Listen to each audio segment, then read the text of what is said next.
Good morning everyone. మనం ఈరోజు మహాభారతం గురించి తెలుసుకుందాం. మహాభారతంలోని వంశవృక్షం గురించి తెలుసుకుందాం.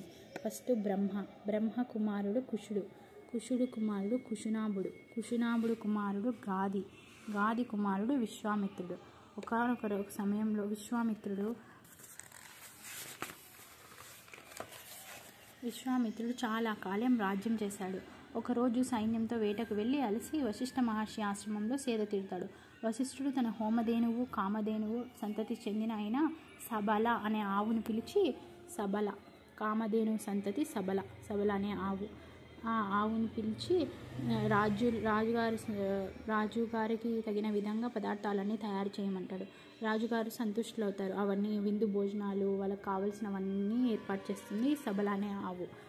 అది ఒక మాయా ఆవు. మనకు తెలుసు కామధేను సంతతి అంటే కామధేను మనం ఏది కావాలంటే అది ఇచ్చేది కామధేను. దాని సంతతి అంటే సబల, అది కూడా అలాంటి ఆవు, మాయా ఆవు. మనం ఏది కోరుకుంటే అది ఇస్తుంది. అప్పుడు విశ్వామిత్రుడు చాలా ఆనందపడతాడు. ఆనందపడి ఆ సబల అనే ఆవు తన దగ్గర ఉంటే తన రాజ్యాన్ని ఇంకా జనరంజకంగా పాలించవచ్చు, ఏది కావాలంటే అది కోరుకోవచ్చు అని ఆ సబల అనే ఆవును ఎలాగైనా విశ్వామిత్రుడి నుంచి వశిష్ఠ మహర్షి నుంచి తీసుకోవాలని విశ్వామిత్రుడు అనుకున్నది తడవుగా విశ్వామిత్రుడిని అడుగుతాడు.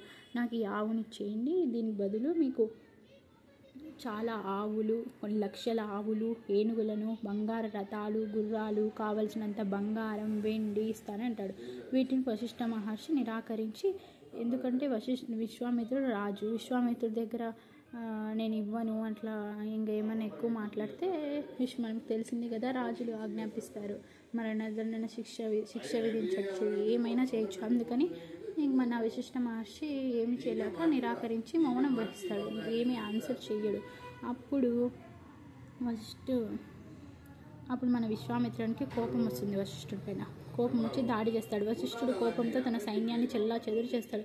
దాంతో ఎలాగైనా దివ్యశక్తులు సొంతం చేసుకోవాలని రాజర్షి అయిన విశ్వామిత్రుడు ఘోర తపస్సుకు పూనుకుంటాడు. అప్పుడు ఇంద్రుడు తపస్సు భంగం చేయడానికి మేనకను పంపిస్తాడు. అప్పుడు వారికి ఒక శిశువు జన్మిస్తుంది. మేనక తనకిచ్చిన పని పూర్తి అవడంతో వెళ్ళిపోతుంది.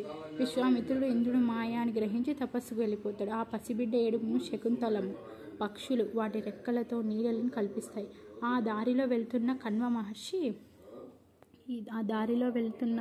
మహర్షి ఆ బిడ్డను మేనకకు విశ్వామిత్రుడు పుట్టిన బిడ్డని కణ్వ మహర్షి చూస్తాడు. చూసి పక్షి రెక్కలతో కాపు పడిన ఆ బిడ్డని శాకుంతలము అని పెట్టి తర్వాత అది శకుంతలగా మారిపోతుంది. శకుంతల అని పేరు పెట్టి తను తీసుకొని పెంచుకుంటాడు. మేనకకి విశ్వామిత్రుడు పుట్టినదే ఈ శకుంతల యయాతి సంతతికి చెందిన దుష్యంతుని వివాహం ఆడుతుంది. ఒకరోజు అక్కడికి వచ్చిన శకుంతలను దుష్యంతుడు ఇష్టపడి గంధర్వ వివాహం చేసుకుంటాడు. తర్వాత ఒక దుర్వాస ముని మహర్షి శాపం వల్ల దుష్యంతుడు ఆ విషయం మరిచి తన రాజ్యాన్ని పాలించుకుంటూ ఉంటాడు. తర్వాత శకుంతల తను ఎన్ని రోజులకి రాకపోయేసరికి దుష్యంతుడి దగ్గరికి వెళ్తుంది. కానీ శకుంతలకి శాపం వల్ల దుష్యంతుడికి ఏమీ గుర్తుండదు. అప్పుడు తను ఎవరో తెలియదని చెప్తాడు. తర్వాత తెలుస్తుంది. వీరిద్దరికి పుట్టిన సంతానమే భరతుడు కొడుకు హస్తి కుమారవణవుడు కురు కొడుకు ప్రదీపుడు కొడుకు శంతనుడు. మన మెయిన్ భారతం స్టోరీ శంతనుడి దగ్గర స్టార్ట్ అవుతుంది. శంతనుడి కుమారుడు భీష్ముడు.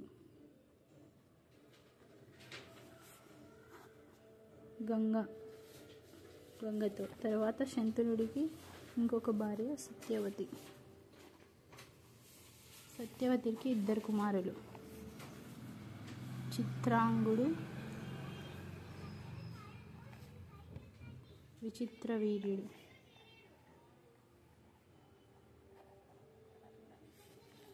చిత్రాంగుడు ఒకరోజు